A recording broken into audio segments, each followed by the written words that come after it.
Bonjour, aujourd'hui nous allons parler d'agrosystème et développement durable.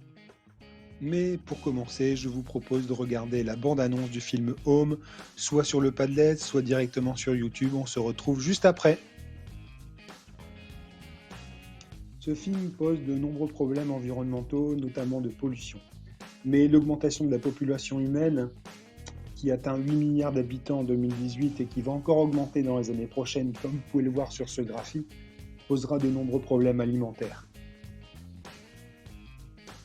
Pas seulement alimentaires d'ailleurs. Certes, la quantité de nourriture pour les hommes comme pour les animaux d'élevage augmente, mais aussi les besoins en produits pharmaceutiques, en textiles et en agrocarburants.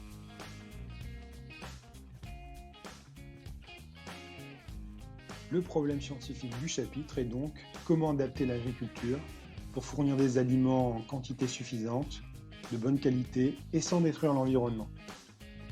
Les agrosystèmes sont les systèmes de production agricole. Pour les améliorer, il faut comprendre leur fonctionnement. Et donc de nouveaux problèmes se posent. Comment fonctionnent les agrosystèmes? Quels sont les différents modes de production? Quels sont les impacts sur l'environnement? Je vous propose une petite visite d'une exploitation agricole dans les Vosges. Vous trouverez la vidéo sur le Padlet. On se retrouve après.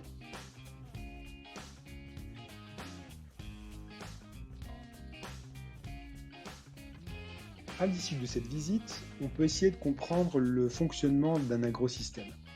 Il y a des choix à faire, comme vous avez pu le voir ici, un élevage par exemple, des cultures comme les prairies qui ont été fauchées, et des interactions entre les deux. Et bien sûr, des équipements. Alors, pour faire fonctionner le système, il faut acheter des animaux, ça s'appelle des entrées, des produits vétérinaires. Il faut de l'eau et de la lumière. Naturelle bien sûr, mais il va falloir parfois irriguer. Et puis des fournitures, de l'énergie, du carburant et de la main-d'œuvre. Enfin, il faut acheter des engins agricoles, des semences, des engrais, des pesticides, et tout cela constitue les entrées du système.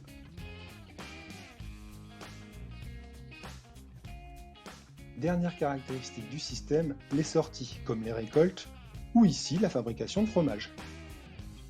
La qualité des produits de la ferme dépend des caractéristiques de l'environnement où se situe la ferme, donc du pays, de la région, de la localité, mais aussi des choix réalisés par le fermier, tels que les choix de la race des vaches, le choix des procédés de transformation comme l'affinage. Et tout ça constitue les éléments du terroir.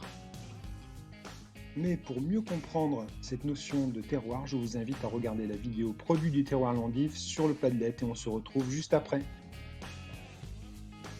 Au sein du système et entre les entrées et les sorties, il y a des flux de matière et d'énergie, ça s'appelle les interactions.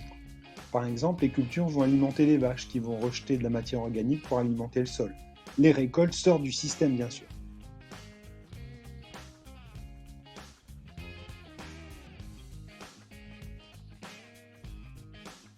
Dans l'agrosystème, la plante pour croître a des besoins en lumière, CO2 pour sa photosynthèse, eau et sels minéraux.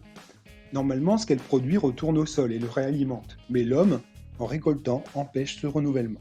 Il faut donc réalimenter artificiellement le sol par des engrais. C'est ce qu'on appelle les intrants.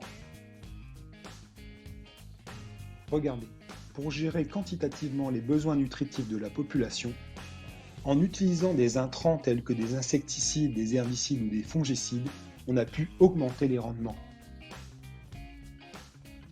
Mais attention, l'utilisation des intrants a des conséquences sur l'environnement, pollution des nappes, et sur la santé. Prenons l'exemple du glyphosate, qui en dehors de dégrader la santé, diminue la quantité de racines mycorhizées lorsque la quantité de glyphosate répandue augmente. Or, les mycorhizes sont des associations entre une plante et un champignon. Le champignon apporte de l'eau et des sels minéraux à la plante en augmentant la surface d'absorption, et la plante lui donne des sucres.